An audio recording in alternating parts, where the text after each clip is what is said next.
So I want to start off tonight by bringing forward a big idea. And that is, it's not what happens to you that matters, but rather what you think about it. I'll say it again. It's not what happens to you that matters, but what you think about it that does. I'll never forget that hospital room. After being told that tomorrow I'd undergo emergency brain surgery to remove a cyst in my brain. And I should let those people close to me know. I was in critical condition, and my parents were told I may not make it.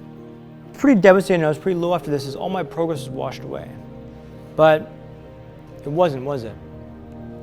I kind of rationalized through this process like, look, you've built back through this setback already.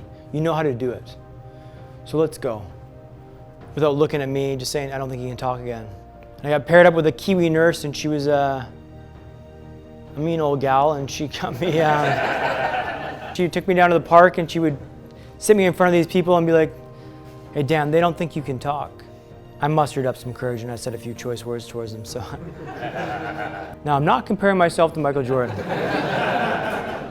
But I'm not comparing myself to Michael Jordan. Mood follows action. I'm a big believer in this. One day, I'm not sure what happened, but I just switched my perspective. And I switched it to, this is the best place to learn how to walk in the world, because if I can walk here, I can walk anywhere. We picked a day, March 31st. I was stoked, but I was also pretty worried, like what if this goes pear-shaped on me? And then we did this.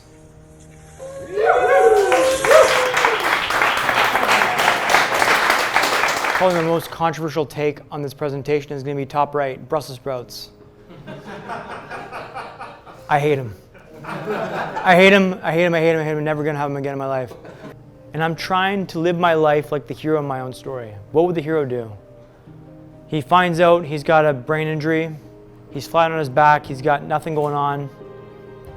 What does the hero do to rectify that? Well, he eats clean. He gets up early. He meditates. He goes to the gym. He's like honest and truthful and like a good stand-up guy. Like I'm trying to live my life like I'm the hero of my own movie. I can't tell you it's all rainbows and butterflies because that's just not true. None of this is easy. It's not easy to do any of this stuff. To walk again, to talk again, to smile again, to ski again. It's not easy, but it's simple. What I mean by this is like, if you know what you're going for, if you call your shot, just work towards that every day.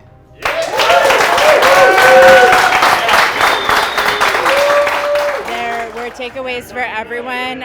I learned about how to persevere and be determined as an individual, but I also learned a lot about teamwork. And throughout the whole thing, I was inspired.